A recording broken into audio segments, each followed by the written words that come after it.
quick thought about belief snobbery. This weekend, I had a high magic episode come out, and I was discussing the silliness of the idea that buildings were here and while Native Americans were here, but the Native Americans never recorded this or spoke about it. And after I did that, a friend of mine did something that I do all the time, which is he turned me into a straw man and then attacked the straw man while I watched. And it's something that when I catch myself doing it, I feel really icky inside, which is why I was able to feel so icky when I saw him do it. And it really does remind me of all the work that I've done. It has actually been kind of pushing against that whole motif of belief through ridicule. Most of the flat earth community is ridiculers of ball earth. You know that.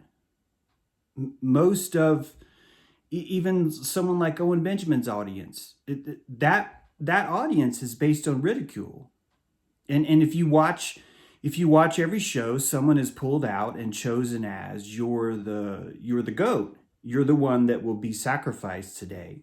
You will be ridiculed at the group altar to make everyone else have a good time. That's what it means by no one has more fun than us. It means we will sacrifice anyone. And you'll see this in any kind of group. There's nothing wrong with this. There's really nothing wrong with it.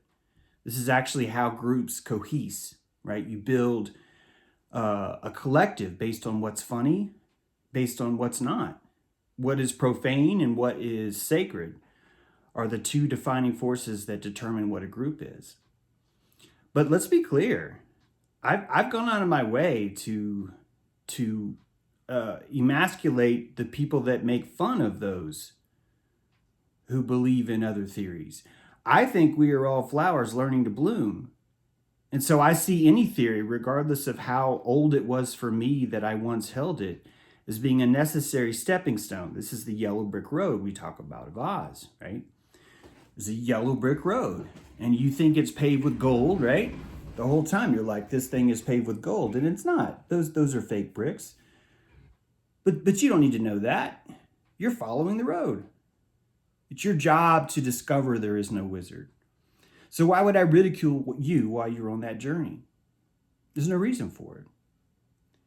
So I know I do it. I know that my group does it. I know that our collective of friends does it. But I also know what it feels like. I did the same thing personally when I started looking into all the people that were into urine therapy. I had the exact same revelation that I've had so many times before, which is that, James, why would you need to feel better about yourself by insisting that someone else's belief is bogus? What does that actually tell you about you? It tells you that you are only building your belief over how stupid you think everyone else is, and that's not a belief. There's no torque in that. So the snobbery of belief is both an important part of us finding tribe, and also your biggest downfall when it comes to navigating your own beliefs. Because if you keep ridiculing others for not believing in you, if you keep strawmanning others and saying, oh, well, you're closed-minded because you don't believe what I believe, that's closed-minded. And that shows you how weak your belief is. There are people that believe in 7 boosters. And it is your job not to ridicule them. It is your job to live in a cohesive, symbiotic relationship with those people. It's always been your job. Always. Many in the truth community feel, no, this is a job for us to fight them or to go against them or to wake them or to oppose them or to defeat them or to destroy them. And you are the virus. That's you being the virus. Me being the virus. This is how we learn about ourselves. This is exactly why this happens, is so we can learn about ourselves. I think it's lazy thinking to speculate that there were buildings here and the Indians just didn't mention them or chose not to mention them or went out of their way to secretly cover them up. I personally think that's lazy thinking. Why? Because that's what I think. That's what I believe. And I can try on your belief in the Tartarian idea that there were buildings here before. I could try that on, and I have. And I tried it on. The first thing I think is, well, what about the Indians? That doesn't mean you get to say that I have a dogma now where I'm pro-Indian and everything I believe is whatever the Indians say. No, it means that not once in history have we ever seen any civilization ignore buildings that were already there. That if anything, the first thing they do is claim we built these. Uncle Reggie over there built the pyramid. That's literally how it happened. And do you know why Uncle Reggie got written down as the person? Because enough people believed it. And after a while, Reggie was the person that believed in the pyramid. So I don't even think that having a certain belief is even necessarily related to the truth. I always talk about the torque of belief, how important it is to find leverage in your belief. Which is why those beliefs are going to be found in anything from a root to a flower to a pill to a vaccine to a syringe to a terrain theory to spiritual simulation to a holographic illusion to a slave matrix controlled by a demiurge. Not one of those beliefs threatens mine. I believe I'm inside a giant living body, that I'm one cell experiencing other cells, and those other cells are people like you. That's what I believe. And the ridicule that I might get from that belief has nothing at all to do with whether or not I should believe it. That ridicule actually can be used as a torque. Sometimes people will believe certain things simply because it's counterculture. Most of counterculture is based on the fact that, well, the only reason why we're here is because it's counterculture. You think Goths would dress up like Goths if everyone was dressed like Goths? No, the first thing they would do is start wearing pastels. Start wearing 50s shoes.